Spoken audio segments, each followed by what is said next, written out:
Okay, so we can start with the invocation, Anu.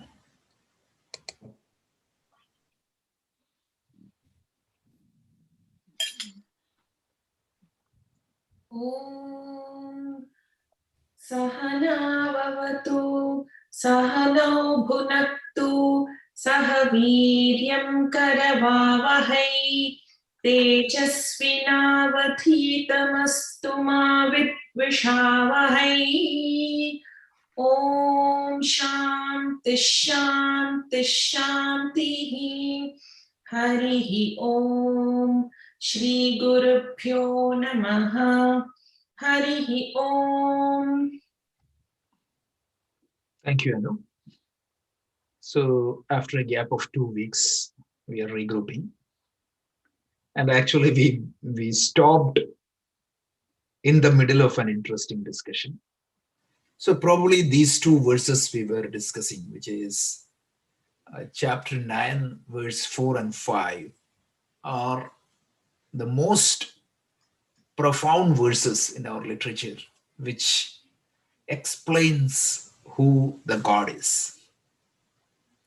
So we may have to see that together because it's very important to understand these two verses. We talked about the background also.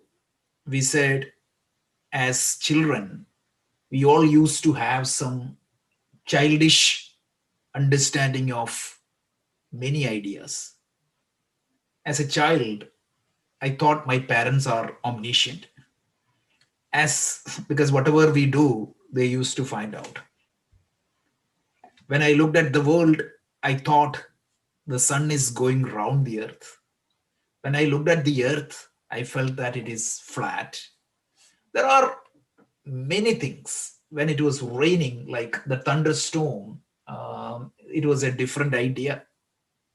It was primitive idea or childish idea.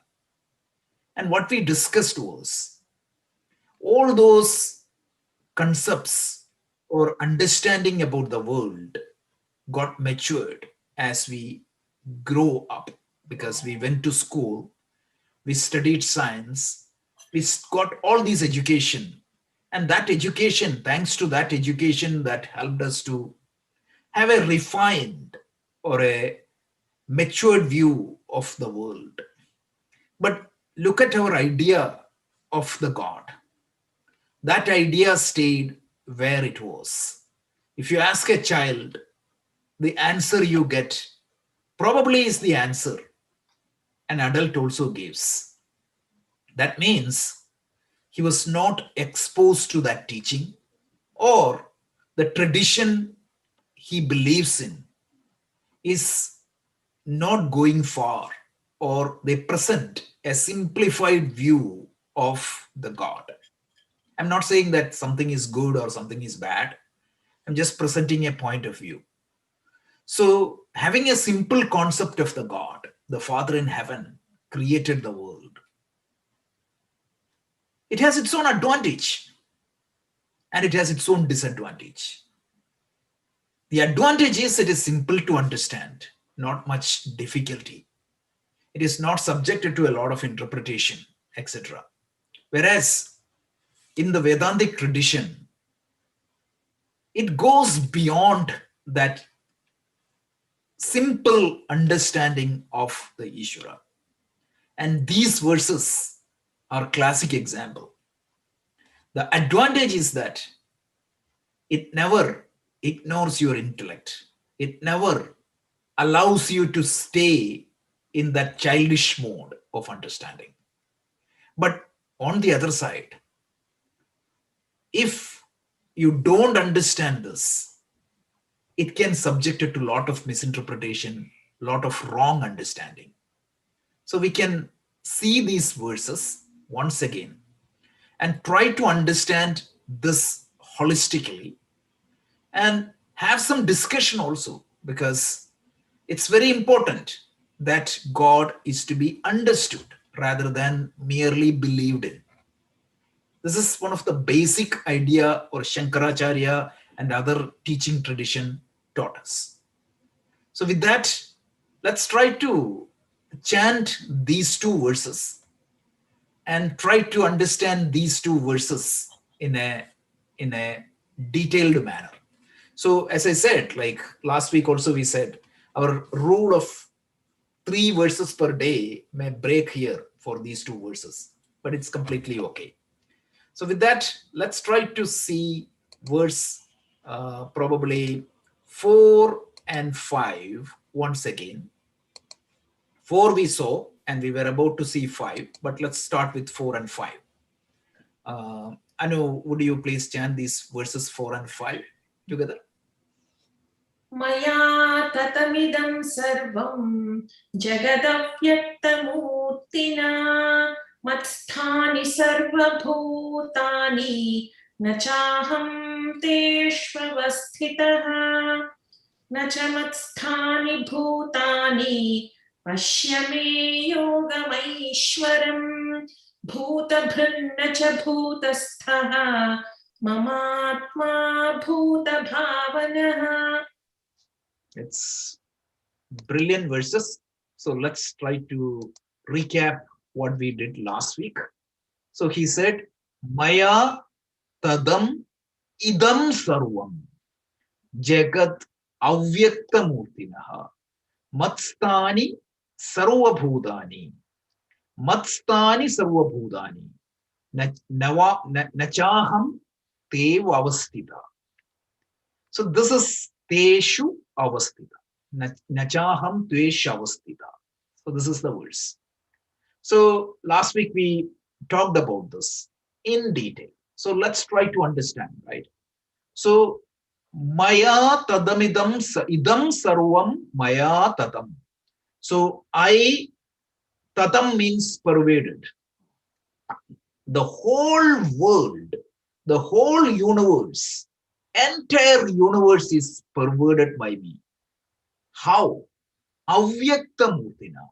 Avyaktamurtina means in an I pervade the entire world in an unmanifested form. Then mastani sarvabhutani. All the being exists in me. And then nachaham teshavastita. But I do not confined to them alone. So this was the literal meaning. So let's try to see if that is clear. Maya tadamidam sarvam. I pervade the entire universe. So for you to understand this verse, we need to understand the 2 forms of Ishvara. Do you remember that? Because without that grounding, these verses won't talk to us.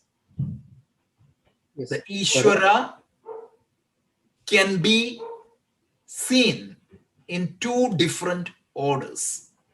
One is called the immanent form, which is known as, in Sanskrit, what we call, do you remember that? Apara Prakriti. Then the other one is transcendent form, which is known as Para Prakriti. So to visualize this, what I discussed is an example. Swapna Drishtanta. So we talked about the fact that you're lying down in your bed in North Brunswick, New Jersey, or in New Jersey, and in your dream, you're seeing, say, Gangotri or Uttarkashi. So you see the mountains, you see the Ganga, you see the trees, you see the animals, you see the other human beings, you see the vehicles, everything there. So when you really look at that world, which is that dream world, what exactly is the material cause of that dream world? Think through that. It is my mind stuff, isn't it? Yes. Any doubt on that? This is crystal clear. Where exactly means what exactly means? Did you create it with some external cement or external material matter? Absolutely not. So this universe, this Gangotri, this Ganga, this animals, this plant, everything was created using my mind stuff. A word coined by Swami Vivekananda. It is subtle matter. It is created. Where exactly this dream universe exists?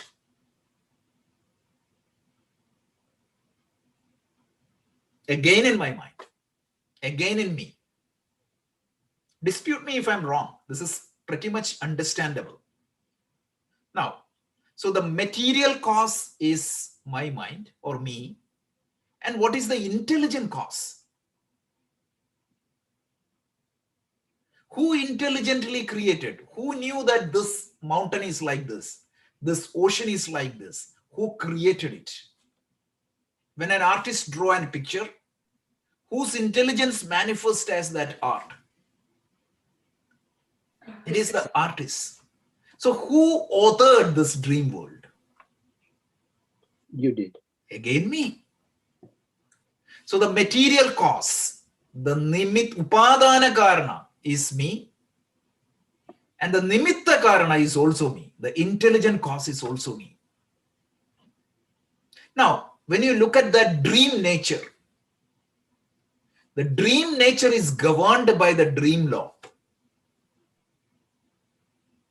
For example, if you throw an object in the dream world, it may come down. The dream gravity. Who enforced that dream gravity? Dream gravity. Again, me. Think through this. This is such a wonderful example. See, in the dream world, there is laws that governs the dream world. Who enforced it? It's me. Now, simple question. In the waking world, you may have a law. Has anybody seen a dream where that rules are overridden? One of the most common dream reported in the universe is what? People flying. I don't know whether any one of you saw that dream, but that is one of the most common dream that happens to a lot of people. You see that you're floating in the air. So that means what? In that dream world, that flying is a valuable or a applicable law. So the dream nature has its own laws. Dream nature has its own order. The dream nature has its own material cause. And the dream nature has its own intelligence. And if you derive that back, everything comes back to the waker. Is this clear? If this is clear, this is the Sapna Drishtanta. Now Krishna says, Maya tadamidam sarvam. Oh, 1 second.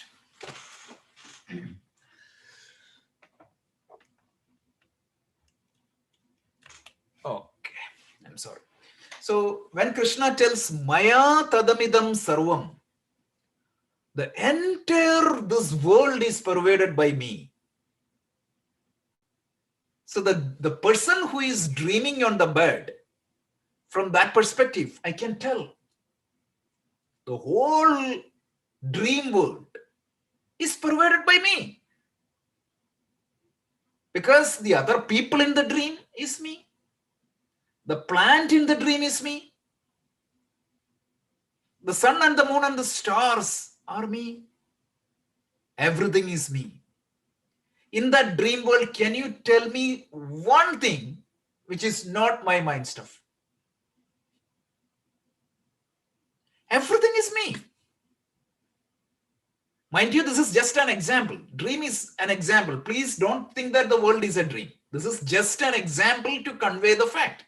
That is why it is called an example. Otherwise, it's the reality, right? So please think that, because the other day somebody was asking me, the world is a dream. No, that's not what we are communicating. Just to understand the idea. So, Maya tadamidam sarvam. And How I perverts? So if I look at the Himalayas in the dream world, can you see me? No, but I perverts there. So that is why Jagataha Avyakta Murtina, in an unmanifested form. That doesn't mean that I'm not there. Now he tells, Mastani Sarva Bhutani, all the beings, all the living beings exist in me. In which order? In the dream world, all the being exist in me. Nachaham teshu avasthita. But I am not confined to them. Brilliant.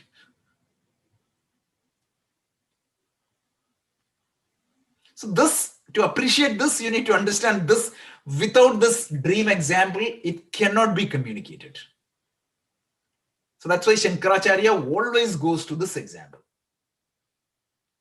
So once again, right, please remember these two verses by heart. Right? Mastani means Maya tadamidam sarvam jagataha avyakta murtinam. Mastani sarva bhutani nachaham teshu avasthita. Any questions?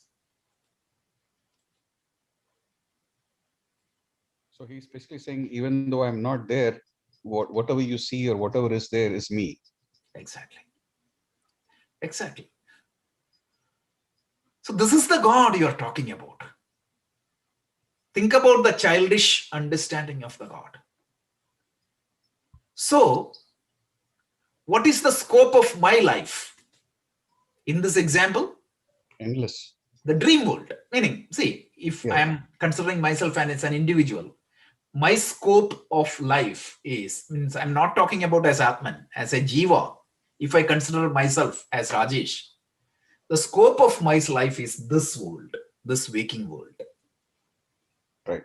So in this waking world, when I look ahead, I see a computer, I see a sun, I see a tree, I see a river. And honestly, with that understanding, when I look at everything,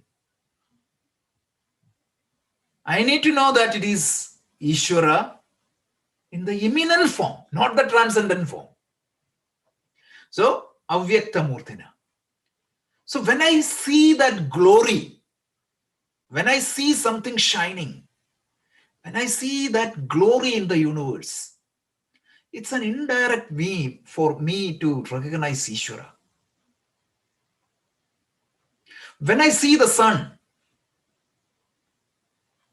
you do Surya Namaskara, you do the prayer of Aditya. Aditya Pratyaksha Devata, they say. So when you pray to the sun, you're not paying to a billions of gallons of heat. Heat means heated gas. That's not what you're praying. You're praying the manifestation of Ishvara, which is visible to you. Whenever you worship God, so you're not worshipping the sun, you're worshipping the God in the form of sun. This is the difference. This is what the understanding has to be there.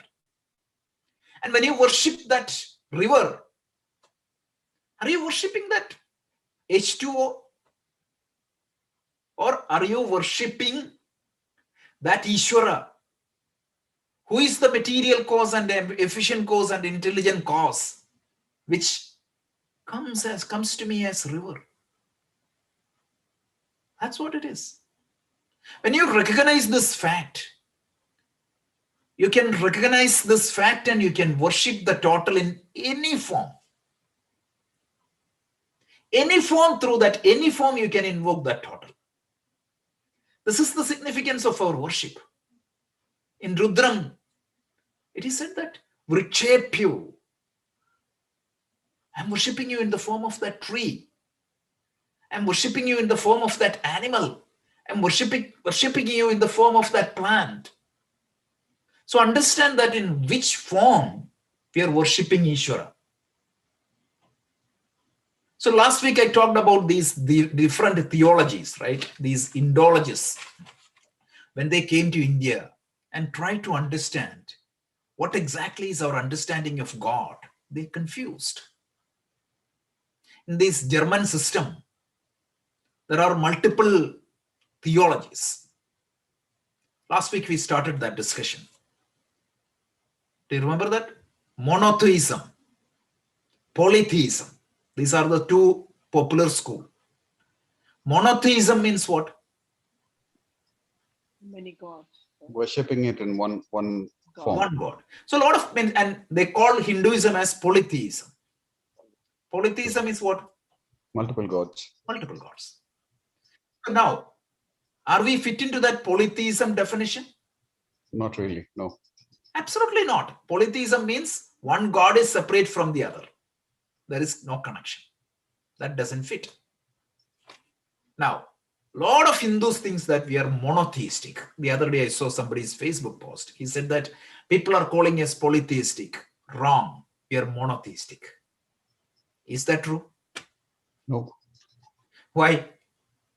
Because Monotheism implies something else. You're worshipping only one God, but that God is different from the world. Right. The Father in heaven created the earth. That means the Father in heaven is different from the world. And there is a Satan who is equally powerful, who is constantly fighting with the Father in heaven. And he is different from, that's the point.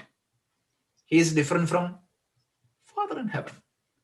So monotheism doesn't imply that there is only God. They say that there is one God. So we are neither monotheism nor we are polytheism. And then there is another theism. It is called actually Pantheism. pantheism. What is that? The original nature worshippers, like these, what is that group in Australia? I forgot that. Aborigines. Yes, and also the native Indians. All those people, they are called as pantheism. What is pantheism? Worshipping nature as God. Yeah, nature is God. A lot of people argue that Hinduism is that. To a degree, I guess. No. Vayus. I mean, No. we see God in everything, right? That's the whole thing. But their idea is what? God is, there is no separate reality. Right. Okay. They say that the world is God. That's it. That also doesn't fit with us. Yeah. So we have, the Vedanta have little bit of everything. So we can say that monotheism, yes, we accept that little bit because we believe that there is only one God. True. Polytheistic because, yes, it can manifest in different forms. That part is correct. And then here, the nature worshippers, yes, the nature is a manifestation of God, but God is beyond that.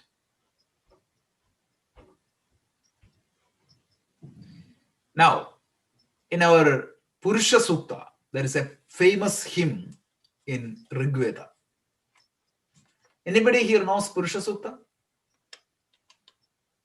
Bhuanaji would have known. She chants that.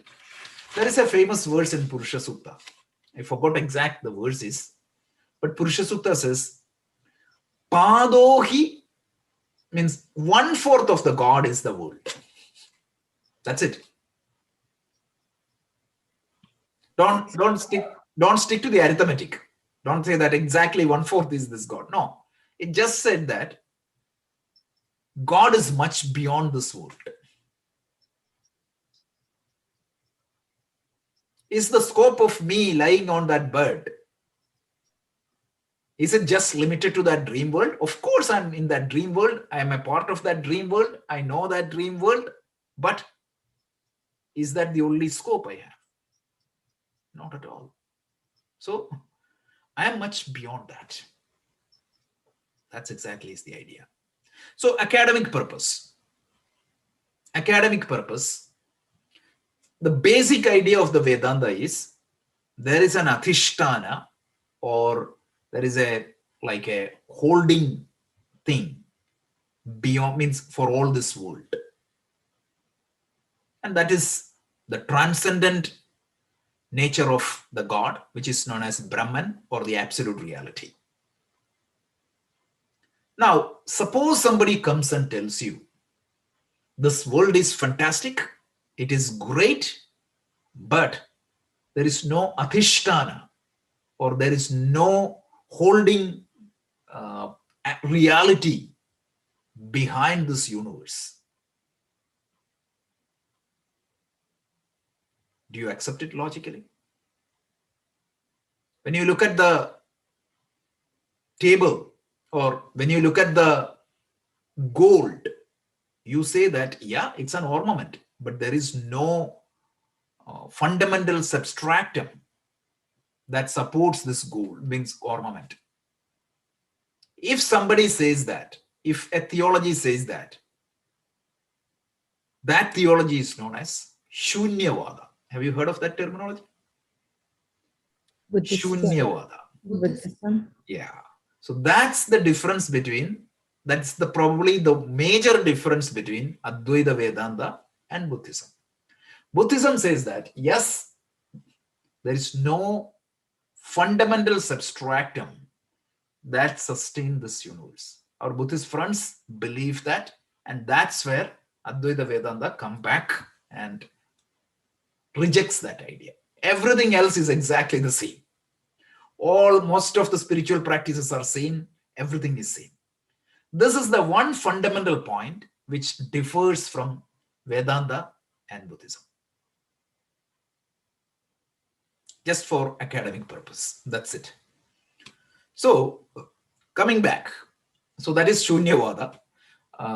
So a lot of people have this is misunderstanding on all these ideas. So we talked about this polytheism, monotheism, and all those things.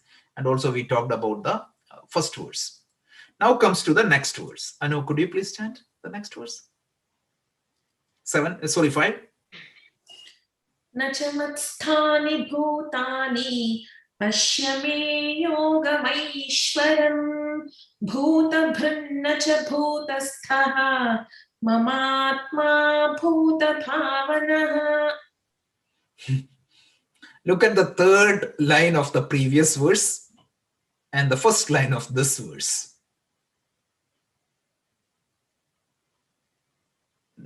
Can you chant, Anu? If you don't mind. मत्स्थानि सर्वभूतानि न चाहं तेष्वस्थितः. Mastani sarvabhutani. The first line of this verse will tell, Naja mastani bhutani. You don't need to be a Sanskrit grammarian to understand this. One verse Krishna tells, Mastani sarvabhutani. Next verse, Swami Chinmayananda was joking. He said at least he could have put this after few chapters away. People would have forgotten. Immediately in the next verse, he came back and tell, Nachamastani bhutani. Pashyame yogam aishwaryam. Oh, child, look at my glory, my yogic power, Krishna tells. This is not an accidental mistake. He forgot what he told, and next verse, this shows the depth and profundity of our metaphysical framework. So he tells, Nacha mastani bhutani. In the previous verse, mastani sarva bhutani. All the being exist in me. So the Gangotri was existing in me. The water was existing in me. When I was flying in that dream, that was existing in me. That's all true in the immanent world. But when I woke up, or in the other order of reality, Where is that? Where is that lottery you won in the dream when you woke up? Are they really existing in me? It only has a relative existence in me. The whole world is like a spark of light. A dream is only a spark of light in my lifetime. So like that, this universe and all its being, yes, it created in a different order of reality, and I provided existence to that different order of reality. But in my true nature, Nachamastani Bhudani, nothing exists in me. When I woke up, the Gangotri was not there, nothing was there. So in my transcendent order of reality, really speaking, nothing exists in me. Pashyame yogam aishwaryam.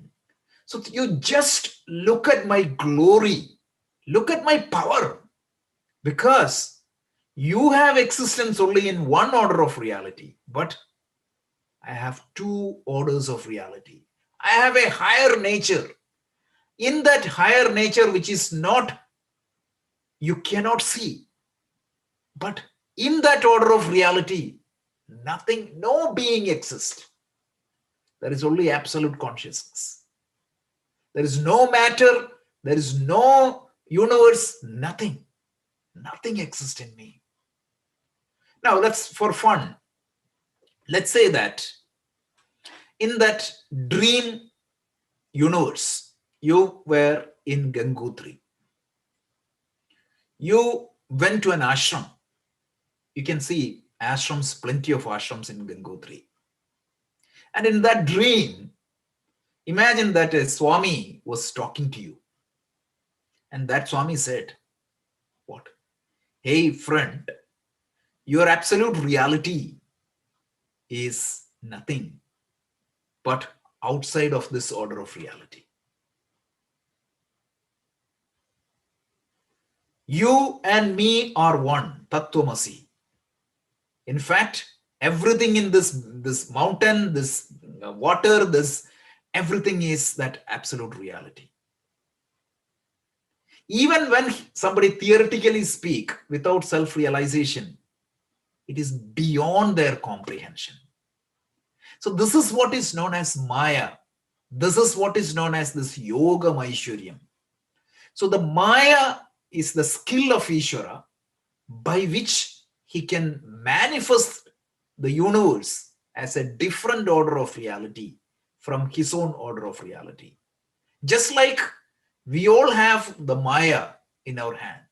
Because of that Maya, we project this dream world. We project this dream world out of ourselves.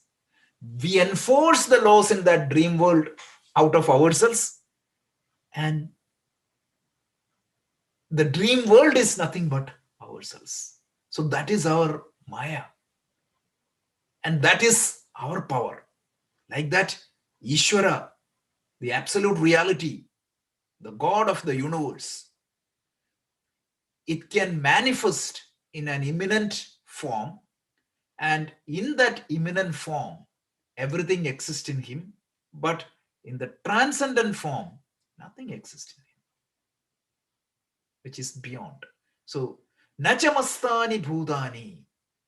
So you need to supplement that. That's where you need a commentary.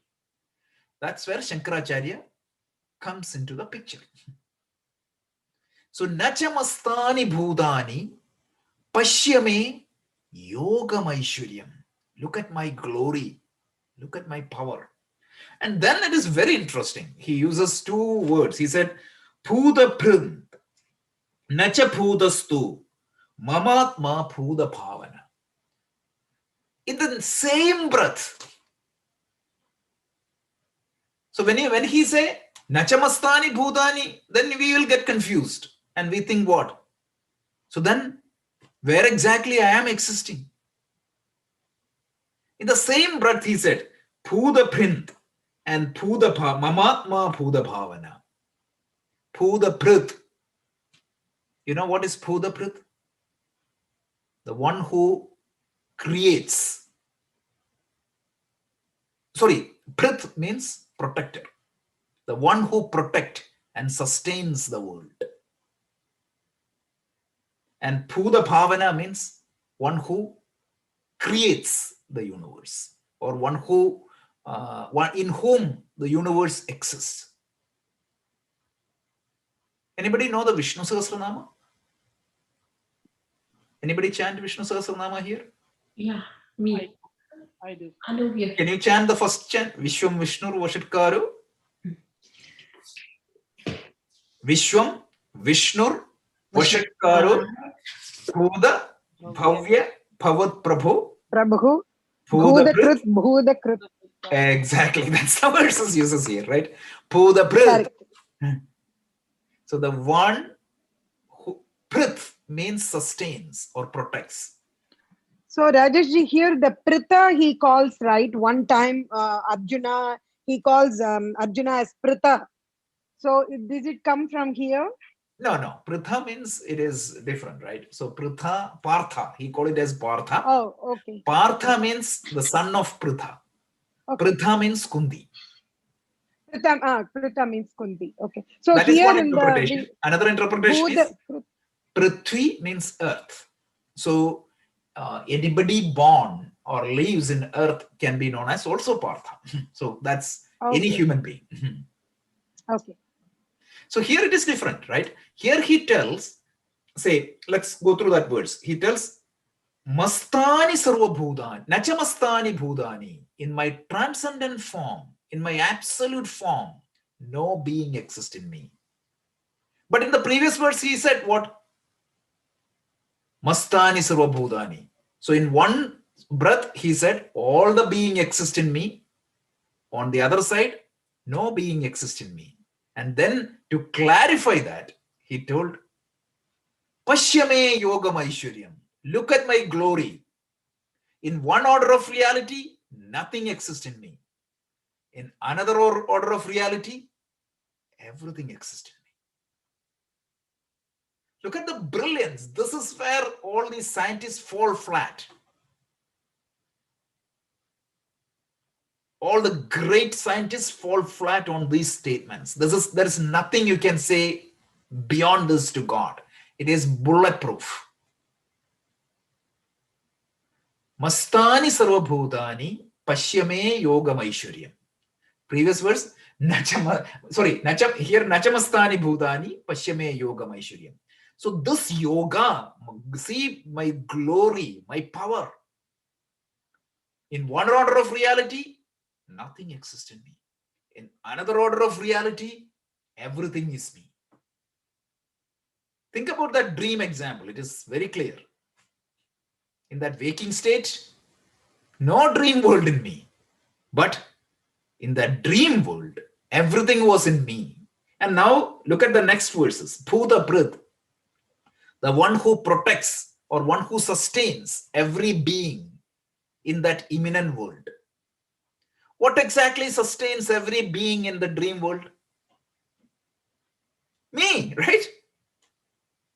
See, if the dreamer is not there, do you think that the dream is going to exist and sustain? Absolutely not. Because the dream world is created by the dreamer. The dream world is governed by the dream world, means dreamer. And the dream world exists in the dreamer. So like that, Bhuta Prith. See, the word Prith, that is from the word, the Bharta, the word came in. So who is Bharta in Sanskrit? Who bears? Now the one who support you. Support you. Not one who bears you, right? The one who support you. Yeah. The one that is the literal meaning of Bharta. So that's just sidebar. Let's come back. Bhuta Prith, and then the next word used is Nacha Bhutastu. Bhuta Prith, Nacha Bhutastu. Bhutastaha means what?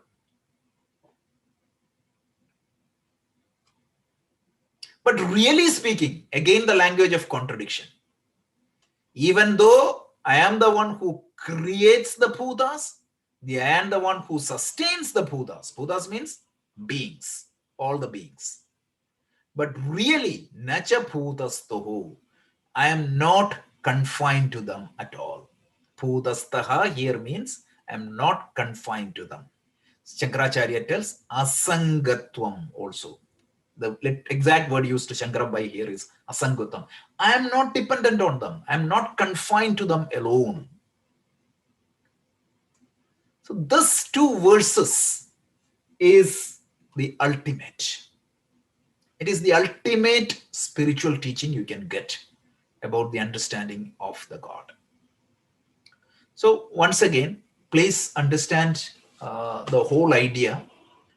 It talks for understanding the God, you need to understand that the God can be seen from two different angles. One is the immanent and the other one is transcendent. Para and apara. 7th chapter also we talked about this idea. Remember, he said, I have twofold nature. Bhumi rapo nalo vayuhu kham mano buddhi revacha ahankara midiyam me pinnaha prakriti ashtada. And then he said, I have a higher nature. And what happens? Like initially, there was only this absolute reality. From that absolute reality, this apara prakriti got manifested. And from this apara prakriti, the physical and subtle matter manifested. So that whole thing we talked about that. But understand that there is a transcendent nature. There is an immanent nature. The literal meaning of immanent means that which can be immediate. That's all it means. Immediate, and it can be felt. Whereas transcendent is you cannot directly perceive it. Right? So this from a transcendent nature, right? God is beyond the world. The God is not confined to the world. The world is not in God. The world is not confined, means the God is not confined to the world. But from the immanent nature, the whole world is manifested by the God. The whole world is pervaded by the God. The whole world is nothing but God. The God is the law enforcer of the world. All the beings exist in the God from an immanent perspective. So these two is his yoga Aishwaryam.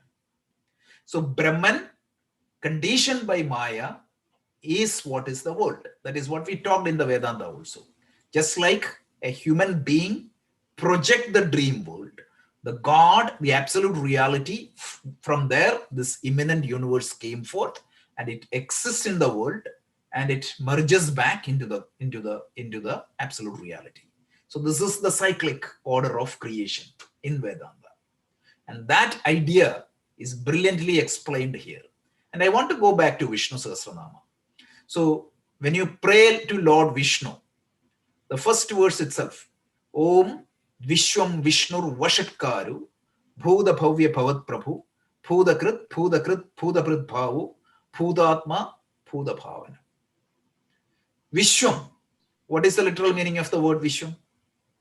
All pervading. Universe. So in that means, let's take that immanent world. Who is that immanent world? Nothing but the dreamer. So when you call Vishwam, you're saying that, yeah, when I look around, I see a universe around me. And I know that they are nothing but you in the immanent form. Then Vishnu. What is the word Vishnu means? Maya tadamidam sarvam. That's all Vishnu means. That which perverts everything. When you look at the sun is nothing but the absolute reality, Brahman. The world is Brahman. The plant is Brahman. The animal is Brahman. Everything. So that which perverts everything in an actually unmanifested form, that is Vishnu. It is not that somebody is lying in an ocean with all these things. That's all symbolisms. We need to go beyond that. So Vishnu means that which perverts everything. Then Vashatkara. Vashatkara means in the Vedic period, when you do a ritual, you always say Vashatkara, Vashatkara. And all the prayer goes to whom? So let's say that in your dream world, somebody sit and pray, oh creator, please help me. Or, the law enforcer of the universe, please help me. Actually, whom he is praying to? To the dreamer, right? The one who created it. Right. Yeah. So when I pray here, all the prayer, whether I pray to Christ or Krishna, whether I pray to Buddha or Rama, all the prayer goes to that one God. So that is why Vashatkara. Then Bhuda Bhavya Bhavat Prabhu, the one who is the controller of the past, present, and the future.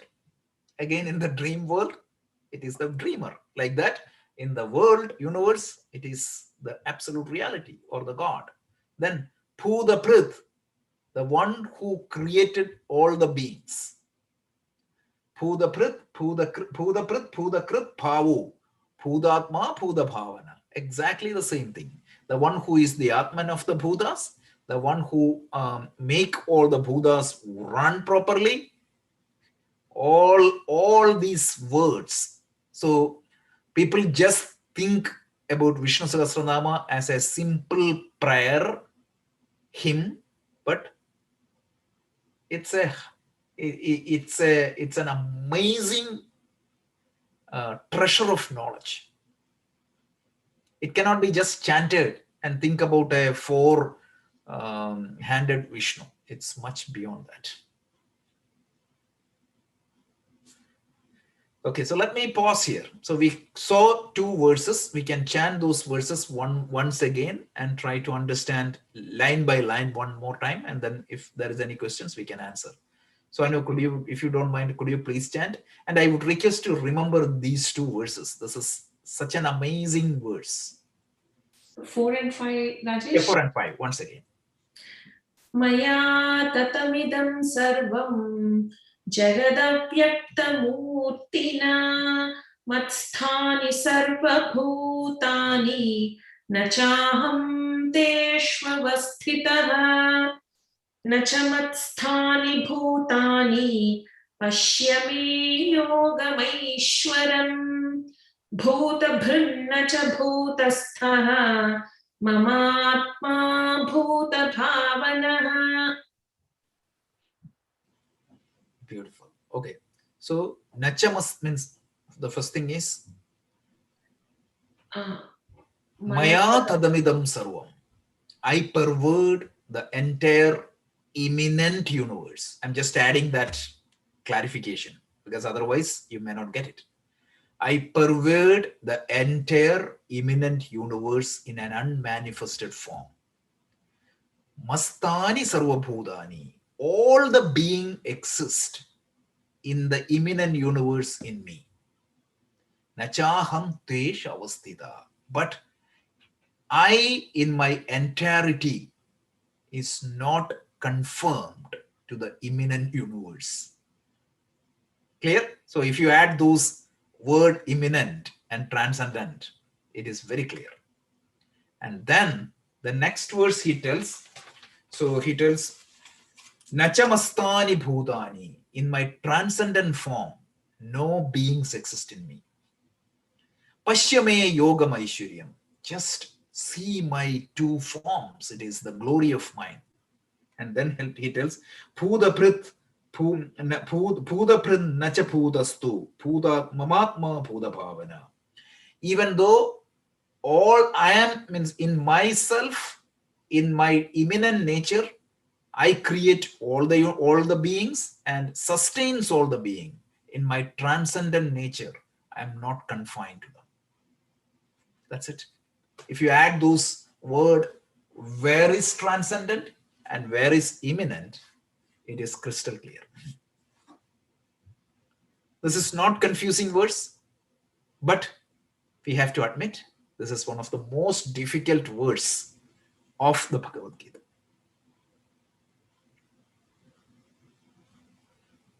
You know the story of the Gita, the Mahabharata?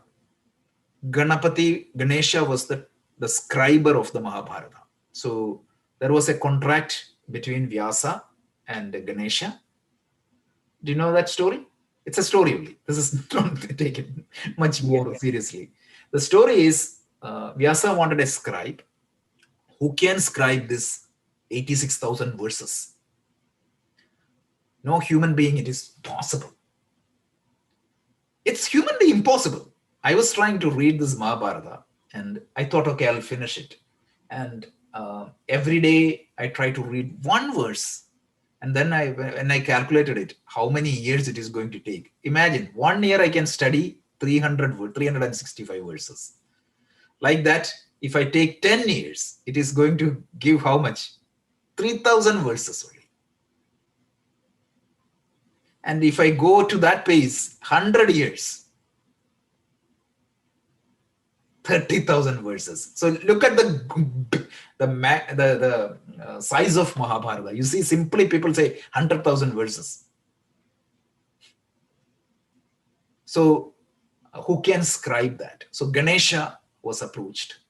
And Ganesha said, I will scribe, but you should give me uninterruptedly. You cannot think and give it to me. I'll get bored. Yes, I said, absolutely. I'll give you, but there's a condition. You have to understand what you are writing. Ganesha is a celestial. He don't have any hunger or thirst or anything like that. But Vyasa is a human being. So in between, he need to take a break. At that time, he used to give 1 or 2 verses like this. It will take forever to Ganesha to understand this. This is a joke, by the way. But this is very intentional, brilliantly put out verses. Is it clear? I know that we took 2 classes, 1 session for 1 verse, but it's worth. I tried to explain this. It took years for me to understand this verse. I'll tell you. When I read this verse initially, 10, 15 years back, it was just confusing. And the commentaries were equally confusing. Yes, Rajesh. The commentaries were very confusing.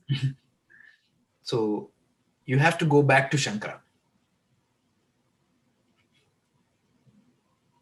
So Thank hopefully try to bring that, because where I got, again, thanks to Swami Dayananda, means when I was personally talking to him one day, he said like 2, 3 things he said, like 4 or 5 things. He said like, these are the keys to unlock the Gita. One thing was this immanent and transcendent. If you don't know that, this verse is gone. That's the key.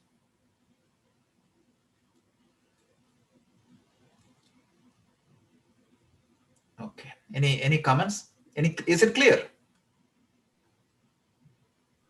Yes, Rajesh. Yeah. Very good.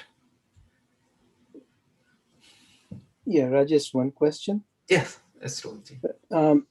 Yes, I understand immanent and transcendent nature of forms and relationship of them to the different causes, the material cause and can you explain that briefly again? Okay, yeah.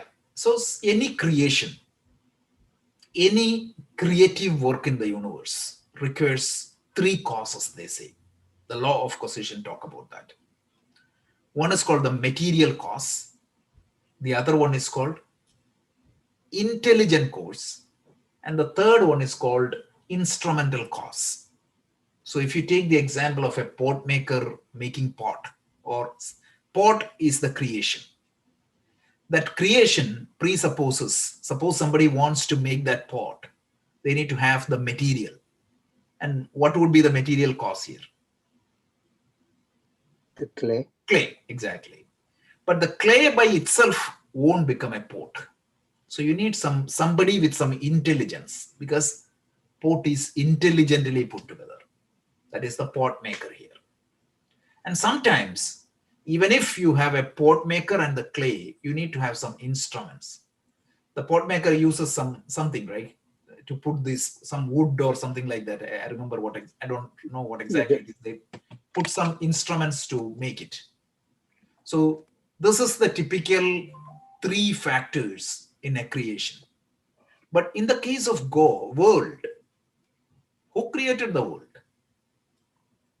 If the world came from God, what was the material cause? The material cause is himself. And who is the intelligent cause? That is also himself or herself. I'm just using a pronoun. Don't think that God is a male. And then instrument, he didn't have any external instrument. So all the causation factor merges back to the absolute reality, the Brahman. In the dream world, who created the dream world? Me, the waker. Who is the intelligence? It is my intelligence. And what instrument I use, if at all anything, it is my own mind and my own intellect. So that's also from me. Nothing goes out. So that's the idea. So That is why God is called Nimitta, Abhinna, Nimitta, Upadana, Karana. So are we living in in God's dream? No. Dream is only an example. It is like dream. No, because he created everything from himself, and Right. It's like dream, but yeah, it is not his dream, but it is like dream.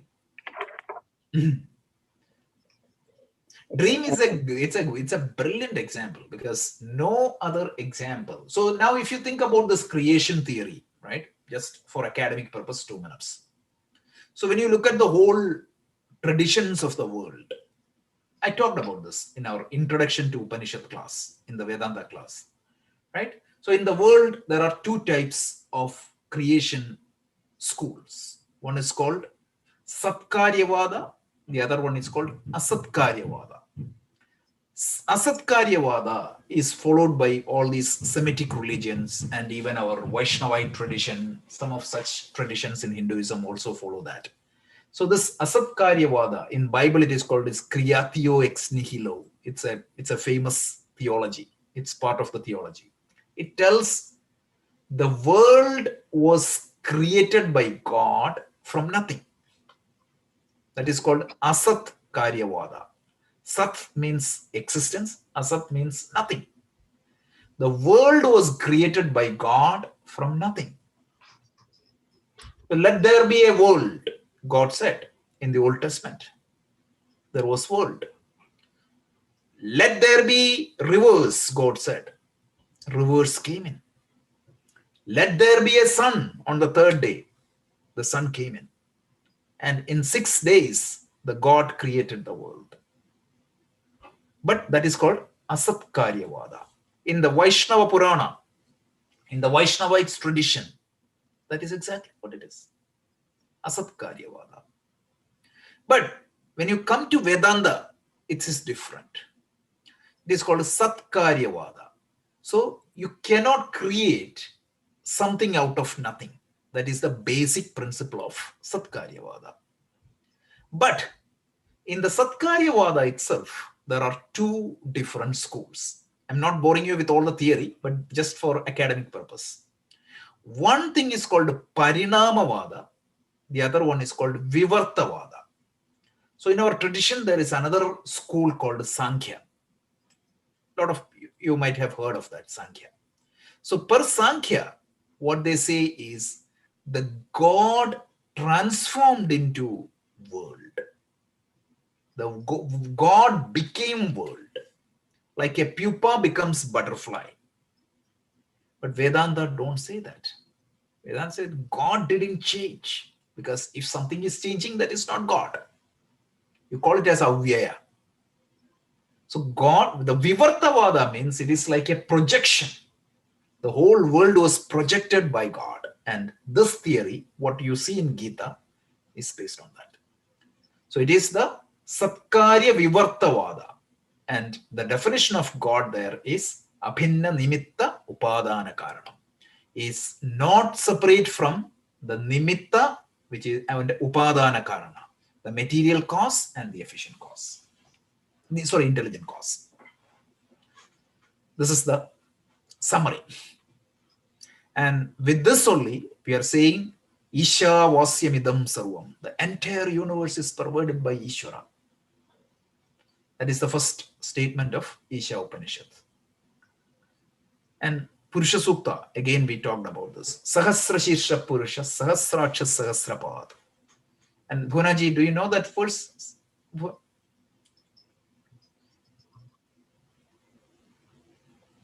I think Bhunaji, you're on mute. Okay. Narayana Suktam, right? Purusha Suktam. Sahasra Shirsha Purusha, Sahasraksha Sahasrapad. Sahasrani Sahasrabad Bhumim Vidvato Vidva. If you say it continuously, I can do it. Yeah. But it's like It is said that the whole world came from the Purusha or the reality, but still he perverts, he leftover is there. He said 1/4 of the Purusha is the world, everything else remains. Purusha Vedagum So, Sarvam. right? These are the Vedic rituals, but people don't know the depth of its meaning. That's all. Anyway, so that's good. Any other questions? Or Where do you have the Purusha Sukta meaning, Rajesh ji? There's a book by Swami Chinmayananda. You can read it. Chinmayananda? Okay. So, okay. Any other questions or comments? But please study these two verses. This is going to give you a different view of the God.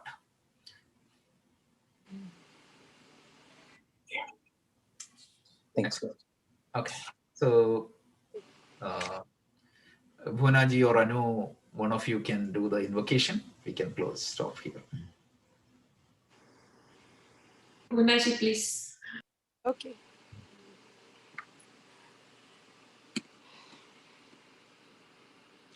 Om Purnamadah Purnamidam Purnat Purnamudachyate Purnasya Purnamadaya Purnamevavaseshyate. Om Shantis Shantihi. Hari Om. Shri Gurubhyo Namaha. Hari Om.